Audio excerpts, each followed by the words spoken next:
kami mengucap syukur untuk kesempatan kami belajar kebenaran firman Tuhan. Kami akan juga menyembah dan berdoa. Tuhan urapi sehingga apa yang kami lakukan berkenan kepada Tuhan, membawa keuntungan iman, kebaikan rohani, supaya hidup kami terus hidup sejalan dengan kehendak-kehendak-Mu. Di dalam nama Tuhan Yesus Kristus kami mulaikan kegiatan ini. Haleluya, amin. Silakan duduk, salam sejahtera bagi kita. Haleluya. Kembali kita diberi anugerah besar oleh Tuhan, sehat kuat, kesempatan untuk belajar firman Tuhan. Dan sebentar kita akan menyembah dan berdoa. Pada kesempatan ini saya akan memberi satu pelajaran Alkitab tentang baptisan air. Dalam beberapa minggu terakhir di Kupang memang ada begitu banyak keramaian soal baptisan air yang terjadi karena satu kegiatan yang dilakukan oleh sebuah gereja. Lalu ada reaksi dari gereja yang lain soal baptisan air. Tapi saya yakin jemaat Kalvari sudah paham sebenarnya, cuman mungkin kalau ada yang mau bertanya, tetanggakah, rekan, tentang baptisan air itu seperti apa yang kita pahami, PA ini untuk membuat kita bisa menjelaskan dengan tepat. Tapi saya tidak mau banyak berteori terlalu rumit. Yang saya mau sampaikan ini hal-hal yang sangat prinsip dan sederhana. Sekali lagi, prinsip dan sederhana, sehingga kalau kita jelaskannya begini, mereka yang bertanya itu bisa mengerti dengan cepat. Ya, sekali lagi, prinsip-prinsip yang sangat praktis, sederhana. Karena kalau mau berteori dan berteologi itu panjang lebar. Saya agak-agak malas berteologi yang rumit-rumit sekarang. Baik, mari kita buka. Pertama kita akan melihat satu ayat yang sangat kuat soal baptisan air. Matius 3 ayat 13 sampai 17, tapi yang akan kita baca dulu ayat 13 dan 14. Matius 3 ayat 13 dan 14. Di sini kita akan menemukan cerita bagaimana Yesus dibaptis oleh Yohanes Pembaptis. Ayat 13 dulu ya, kita baca. Ayat 13 saja, jangan dulu 14. 14 berikutnya. Siap? 1, 2, 3. Maka datanglah Yesus dari Galilea ke Yordan kepada Yohanes untuk dibaptis olehnya. Saya mulai dengan bagian pertama. Apa itu baptisan? Itu dulu pertama. Apa itu baptisan? Saya mau kasih tahu satu fakta yang tidak dapat terbantahkan oleh apapun, yang tidak bisa dibelok-belokkan oleh penafsiran apapun, yaitu kata ini bukan kata bahasa Indonesia. Baptis bukan kata bahasa Inggris, tapi Alkitab seluruh bahasa di muka bumi, kalau baca ayat 13, ketemu baptis, semua bilang baptis. Cuma beda omong, kalau orang Indonesia bilang baptis, kalau orang Inggris bilang baptize. Cuma lidah saja yang beda. Kalau orang Yunani bilang baptizo. Jadi kata ini tidak pernah diterjemahkan sejak awal penulisan Alkitab. Kata yang lain, kata kesembuhan, kata karunia, kata kasih. Kasih itu bahasa Yunani agape, eros, cinta. Apalagi phileo, itu diterjemahkan. Agape diterjemahkan kasih. Eros diterjemahkan cinta. Tapi baptis tidak pernah diterjemahkan. Semua Alkitab di dunia, bahasa apapun, pakai kata apa? Baptis. Kenapa? Nanti sebentar kita akan cari tahu kenapa ya kira-kira kemungkinan-kemungkinannya. Tapi di bagian pertama ini yang saya mau tegaskan, ini fakta yang tidak bisa dibantah dan ditafsir lagi. Kata ini adalah kata bahasa Yunani kuno, baptizo, yang artinya tidak bisa digeser. Kata ini tidak bisa digeser artinya. Sama kayak tempeleng artinya tempeleng, baptis ada artinya. Sama kayak jalan artinya ya begini, jalan. Maka baptis ada artinya. Apa itu? Dicelupkan.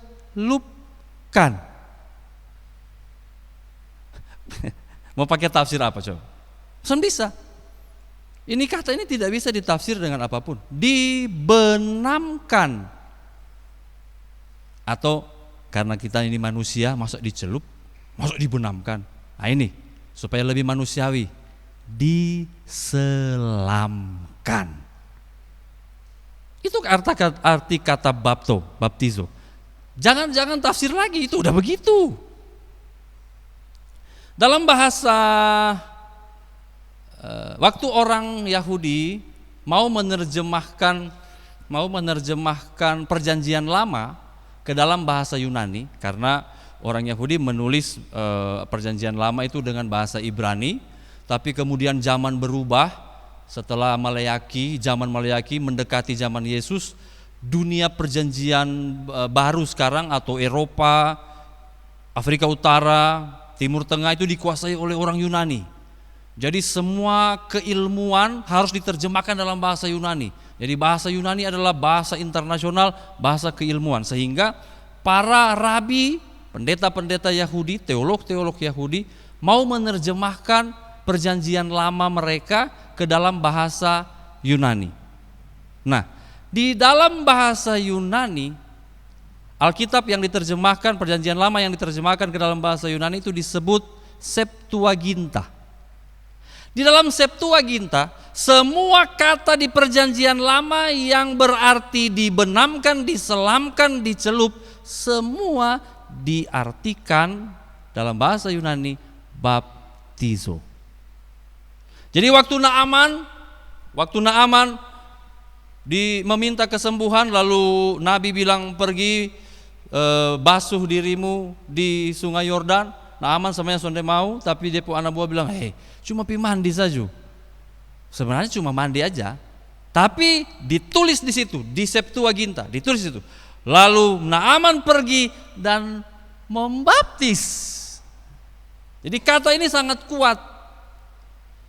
Terus bagaimana dengan kata yang ada orang katanya baptis dengan percik misalnya, atau siram misalnya. Untuk percik, nah, di perjanjian lama itu ada. Jadi Musa mengambil hisop, itu hisop itu tumbuhan itu yang untuk taruh darah, lalu memercikkan kepada kepala orang Israel, atau lalu imam mengambil darah korban lalu memercikkan ke mesbah.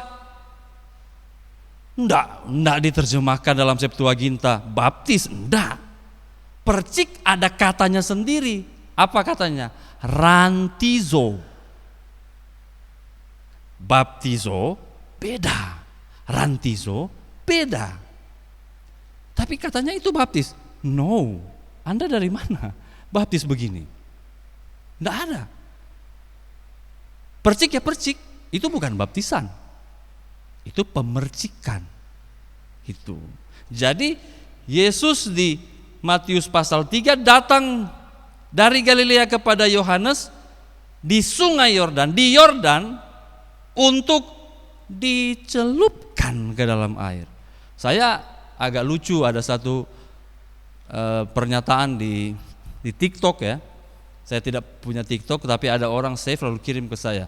Bilang, oh itu Yesus keluar dari air, itu kan sama kayak kita ada anak-anak, lalu cuma celup-celup kaki begini di sungai, lalu ketemu bilang, mari keluar dari air.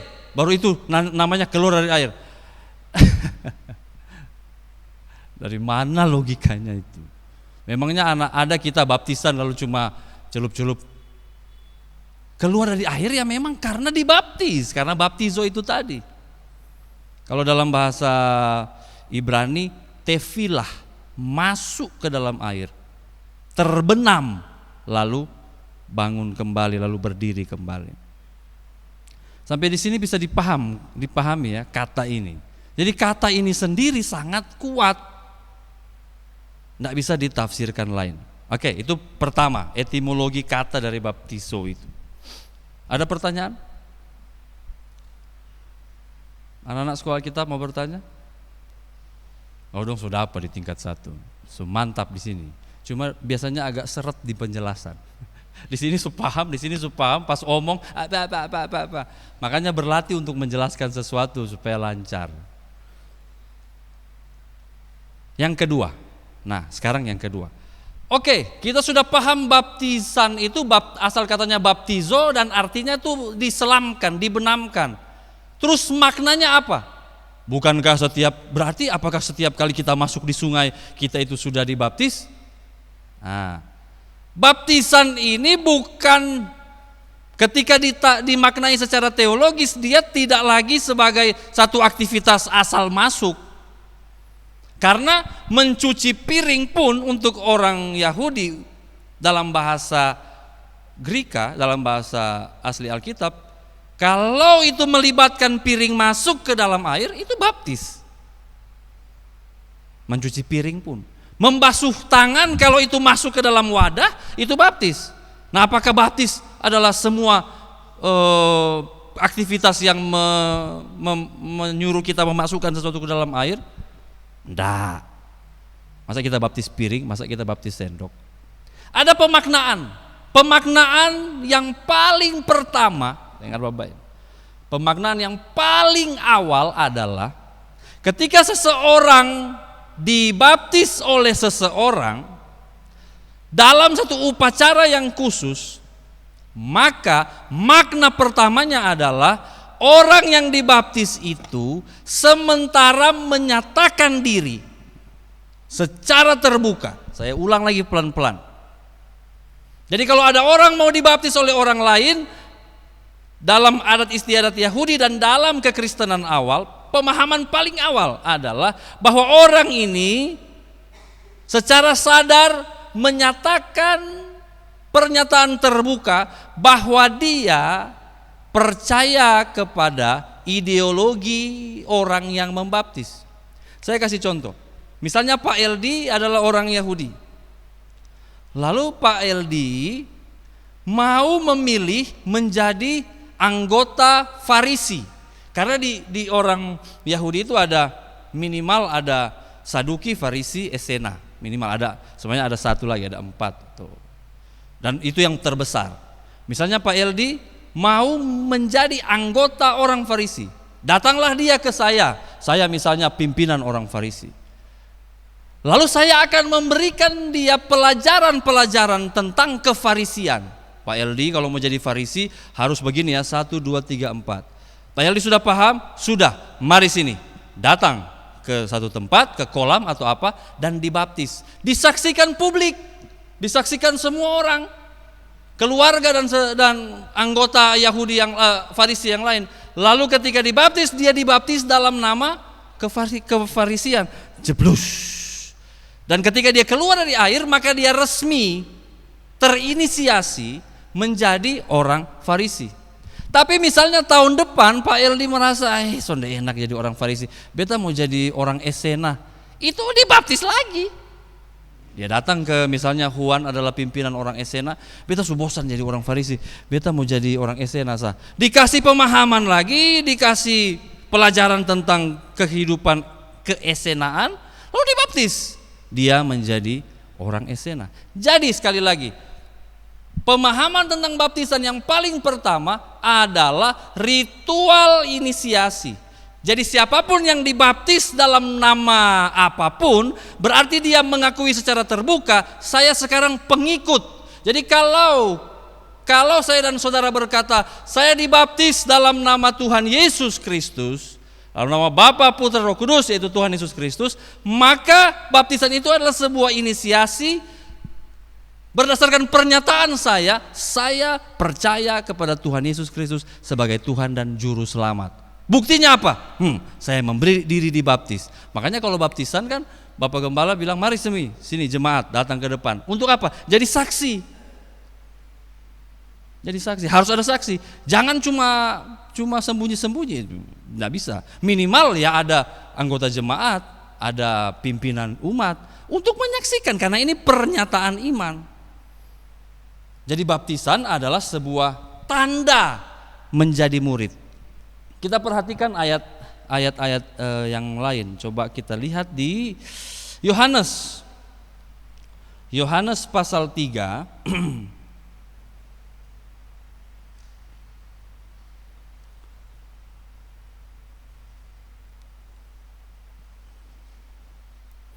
Yohanes pasal 3 ayat 23. Nanti sebentar kita pindah ke ayat 22. Yohanes pasal 3 ayat 23 dulu. Yang sudah lihat katakan amin. Ayo ayat 23. Yohanes 3 ayat 23. Sekali lagi Yohanes 3 ayat 23. Yuk 1, 2, 3. Akan tetapi Yohanes pun membaptis juga di Ainon dekat Salim, sebab di situ banyak air dan orang-orang datang ke situ untuk dibaptis. Jadi kalau orang-orang setuju dengan pemberitaan Yohanes Pembaptis, maka mereka mencari dia dan minta untuk dibaptis. Itulah alasan kenapa di Matius tadi, kita kembali ke Matius tadi, itu hanya sebagai ayat referensi. Matius 3 ayat 13, ketika Yesus datang dari Galilea ke Yordan untuk dibaptis oleh Yohanes, ayat 14 terjadi. Perbincangan di ayat 14 terjadi. Ayat 14 sama-sama 1, 2, 3. Tetapi Yohanes mencegah dia, katanya, akulah yang perlu dibaptis olehmu dan engkau yang datang kepadaku.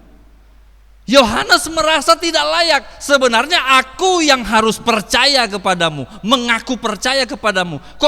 Kok malah engkau yang datang kepadaku untuk dibaptis? Karena pemahaman pertama tentang baptisan adalah sebagai tanda pengakuan iman, aku percaya kepada pengajaranmu. Di Kisah Para Rasul kita akan temukan contoh, misalnya ada orang-orang percaya Yesus, lalu para rasul tanya, kalian sudah dibaptis? Lalu mereka bilang begini, kami sudah dibaptis dengan baptisan Yohanes. Lalu para rasul bilang begini, baptisan Yohanes adalah tanda pertobatan. Kenapa? Karena berita pengajaran dari Yohanes Pembaptis adalah pengajaran tentang pertobatan. Jadi mereka apakah dibiarkan? Enggak, dibaptis ulang. Karena ada pemaknaan yang baru. Sekarang kalian bukan pengikut ajaran Yohanes Pembaptis lagi, kalian adalah pengikut Yesus. Jadi mereka dibaptis lagi dalam nama Tuhan Yesus, artinya menjadi pengikut Yesus. Saya berharap penjelasan ini sederhana, karena kita akan berlanjut di bagian berikut.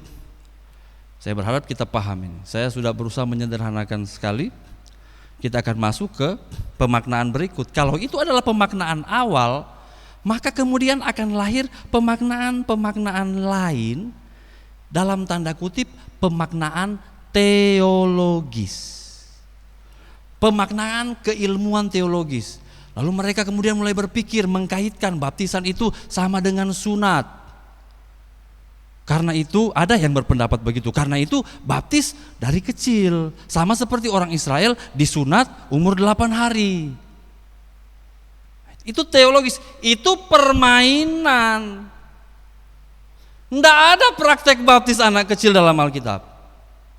Karena kalau kembali ke pemaknaan awal, seseorang itu harus sadar penuh bahwa baptisan ini akan membuat saya terhitung sebagai orang-orang yang menganut sesuatu. Apakah anak kecil sudah bisa menganut ajaran sesuatu tertentu? Tanyakan kepada yang masih, apakah kamu percaya kepada perkataan Yohanes bahwa bertobatlah, kalau tidak bertobat kalian akan dibinasakan? Dia akan jawab, kucuk. No, enggak mungkin. Tapi kemudian karena dipikirkan overthinking gitu loh, terlalu. Ada satu bagian lagi yang lucu. Kalau tidak dibaptis tidak selamat. No. Makanya cepat-cepat baptis dari anak kecil. Kok begitu? GPDI punya sakramen yang namanya penyerahan anak-anak. Tega amat Tuhan orang belum ngerti dihukum dengan hukum yang belum dia ketahui. Tidak mungkin, santai aja. Yang dimintakan dari baptisan adalah satu kesadaran penuh. Aku percaya kepada Kristus, karena itu baptislah aku sebagai tanda aku percaya, aku beriman, aku setia kepada Tuhan. Tuh. Oke. Sampai di sini mungkin ada pertanyaan. Sudah clear sampai sini? Pemaknaan teologis itu bervariasi Bapak Ibu. Jadi enggak usah bingung.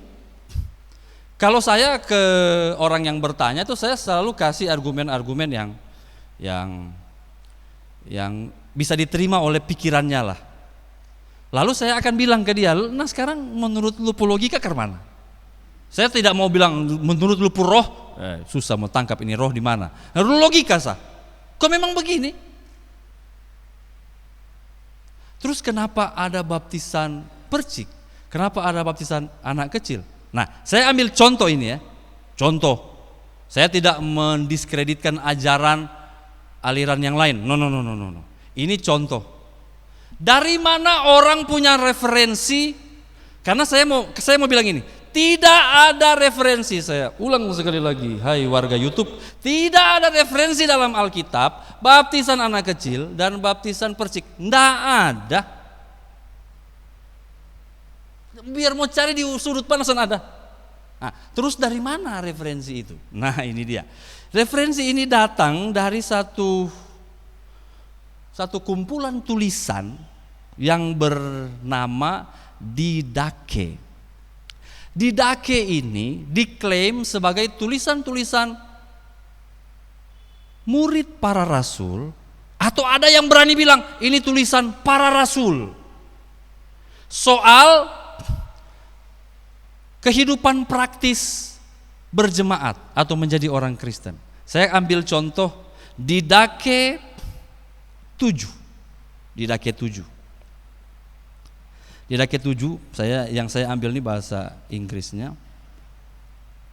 Didache 7 bilang begini, katanya ada ajaran, tapi kan nggak masuk Alkitab, berarti nggak masuk kanon. Tuh loh, tapi ya sudahlah, ada ajaran dari bapak-bapak gereja supaya aman omong begitu sah. Dan ibu-ibu gereja, ibu-ibu jangan tersinggung. Ini contoh. Now concerning baptism, baptize as follow. Jadi bla bla bla. Tentang baptisan, beginilah kalian melakukannya. Ini contoh, saya terjemahkan secara bebas. Baptislah dalam nama Bapa, Putra dan Roh Kudus di air yang mengalir. Tapi misalnya Anda tidak punya air yang mengalir, baptislah di kolam. Didache ini, Didache 7. Kalau memang tidak ada kolam, kalau tidak bisa baptis di air dingin, berarti dulu air dingin. Ya air panas, air hangat, jangan panas ya, nanti jadi ayam rebus gitu. Tapi kalau tidak ada air panas ataupun dingin, nah ini dia. Tuanglah air ke kepala 3 kali dalam nama Bapa, Putra dan Roh Kudus. Saya menduga, dugaan saya, walaupun dugaan orang yang belajar kan beda dengan yang duga-duga kosong. Saya menduga ini tulisan-tulisan ini terjadi ketika kekristenan itu mulai merambah ke arah utara, di mana daerah-daerah lebih utaranya Israel, Palestina itu ada musim dinginnya. Saya menduga. Sehingga yang sudah terbiasa di Yordan jeblas-jeblus di air banyak, sekarang ketika musim dingin ada orang yang kami mau bertobat, dan ketika mereka sampai di sungai, beku itu sungai. Dan kalaupun mengalir, dingin sekali. Saya menduga. Sehingga dibikinlah satu aturan untuk mengakali baptisan daripada kedinginan, siram sah. Ada satu dugaan lagi. Ada satu masa ketika agama Kristen menjadi agama negara di Kekaisaran Roma. Jadi semua orang Roma harus jadi penganut agama Kristen. Jadi kekristenan menjadi agama populer. Jadi para bangsawan, keturunan raja berlomba-lomba untuk menjadi orang Kristen karena Kristen sekarang menjadi agama negara. Para pelayan waktu itu rata-rata, kalau tidak hampir 100%, adalah kaum terpinggirkan, rakyat jelata. Karena orang Kristen sebelum agama ini menjadi agama negara adalah agama yang dianiaya. Jadi mereka orang miskin, para gembala, keturunan Yahudi, kaum terpinggirkan. Nah sekarang mereka harus berdiri melayani para bangsawan kekaisaran Roma. Nah baptis kan pegang kepala, pegang pundak. Misalnya ini raja pun cucu kah, atau kaisar pun ponaan, atau raja pun bapa, nah ketemu pegang dia pun kepala. Oh, kalau bab tua yang datang baptis, nah yang penting mau masuk Kristen biar siram sah. Son enak mau. Dugaan. Bisa betul, bisa tidak. Tapi sama aja kayak di Dake ini. Di Dake diterima oleh sebuah gereja di dunia, salah satu organisasi gereja terbesar di dunia, sebagai tradisi gereja. Tradisi gereja, dan itu tingkatnya di bawah Alkitab. Kalau kita, gereja kita memang tidak mengakui itu. Ciri khas berteologinya Pantekosta adalah bukan literal, tapi kalau ada konsep yang terdapat di Alkitab, ngapain saya cari yang lain? Gitu loh. Sama kayak persepuluhan, Bapak Gembala khotbah tentang persepuluhan. Orang banyak protes, oh itu sudah tidak berlaku lah, bla bla bla bla bla. Nanti saya bahas di YouTube. Bla bla bla, ini persepuluhan begini begitu. Terus apa dong? Kalau tidak persepuluhan. Nah, mereka mulai bilang, oh begini, jangan beri 10%. Ya semuanya diberi. Konsep dari mana itu? Berilah semua harta. Oh ada di Kisah Para Rasul. Bertahankah itu? Ananias Safira sampai mati itu. Sampai di jemaat Korintus Paulus harus ancam, besong harus memberi untuk orang-orang kudus kalau sonde awas bertahankah itu? Nah konsep yang paling dekat yang memang ada di Alkitab ya persepuluhan. Sama seperti baptisan ini.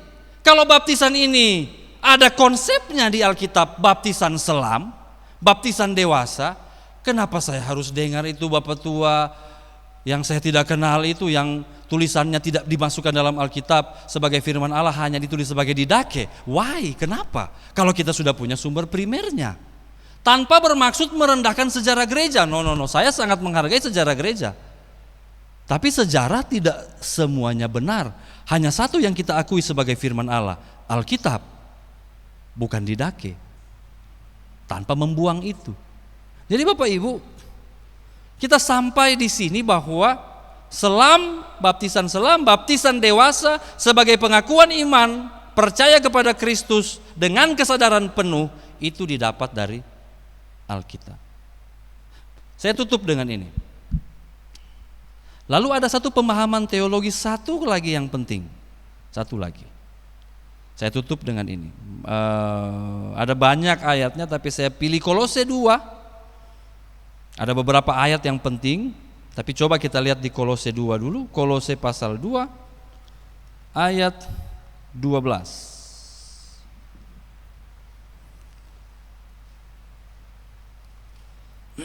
Ayat 11 dia bicara tentang sunat Kristus, penanggalan akan tubuh yang berdosa. Jadi sunat itu ada maknanya penanggalan tubuh yang berdosa, sunat Kristus. Tetapi di ayat 12 dia menyinggung soal upacara baptisan. Sama-sama kita baca Kolose 2 ayat 12. Yang sudah ketemu katakan amin. 1, 2, 3. Karena dengan dia kamu dikuburkan dalam baptisan, dan di dalam dia kamu turut dibangkitkan juga oleh kepercayaanmu kepada kerja kuasa Allah yang telah membangkitkan dia dari orang mati. Satu pemahaman teologis Kristen yang sangat unik dan spesifik adalah ketika seseorang dibaptis, bukan sekedar mengaku percaya kepada Kristus, tapi sementara melambangkan kematian akan hidup yang lama. Dikuburkan dalam baptisan. Ada orang dikubur semprot-semprot tanah, kalau bilang kubur ya masuk, lalu keluar lagi sebagai manusia baru, hidup yang baru. Hidup lama sudah dikuburkan, hidup baru diterima. Katakan amin. Ini konsep yang tidak bisa digantikan. Satu lagi ya. 1 Petrus 3.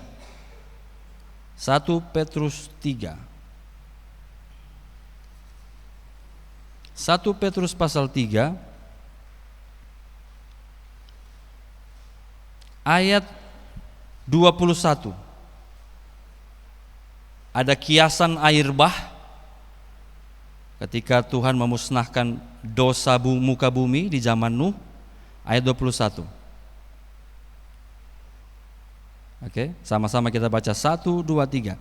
Juga kamu sekarang diselamatkan oleh kiasannya, yaitu baptisan. Maksudnya bukan untuk membersihkan kenajisan jasmani, melainkan untuk memohonkan hati nurani yang baik kepada Allah oleh kebangkitan Yesus Kristus ketika bumi dipenuhi dengan air bah. Kiasan baptisan, kita sementara mati dari kenajisan jasmani, memohonkan hati nurani yang baik kepada Allah, hidup yang baru, hidup yang baik. Bapak Ibu Saudara yang diberkati Tuhan, inilah kira-kira penjelasan yang sederhana tentang apa itu baptisan air. Yang pertama, kata baptisan itu sendiri. Yang kedua, makna awal dari baptisan, sehingga itu menentukan siapa yang bisa dibaptis dan bagaimana tata caranya. Apakah kita kurang air? Ya ampun, enggak lah. Ini banjir kurang, tinggal kita tolak-tolak di Jawa sana. Jangan beralasan untuk hal-hal yang aneh-aneh. Saya memperkuat pemahaman kita. Kalau ada orang bertanya, omonglah begini. Yang berikut ada pemaknaan teologis, ada pemaknaan ajaran bahwa kita mati bersama di dalam baptisan kepada kehidupan lama kita. Lalu ketika kita keluar dari air baptisan, kita memperoleh hidup yang baru. Makanya ada beban. Bagi saya dan saudara yang menganut baptisan selam, ada beban yang baik. Itu yang Yesus bilang, pikulah kuk yang kupasang. Apa itu? Beban kesaksian. Jangan sampai ketong lewat, ketong hidup hari-hari, orang bilang, itu katanya mati dalam baptisan, tapi kehidupan model begitu. Itu beban bagi kita. Kita harus punya rasa tanggung jawab. Beta ini sudah dibaptis sesuai dengan kebenaran firman. Berarti beta pun hidup harus beta atur sesuai dengan kebenaran firman. Haleluya. Semoga ini memberkati kita semua. Kita ambil tempat di kaki Tuhan. Kita akan menyembah Tuhan, kita mau berdoa.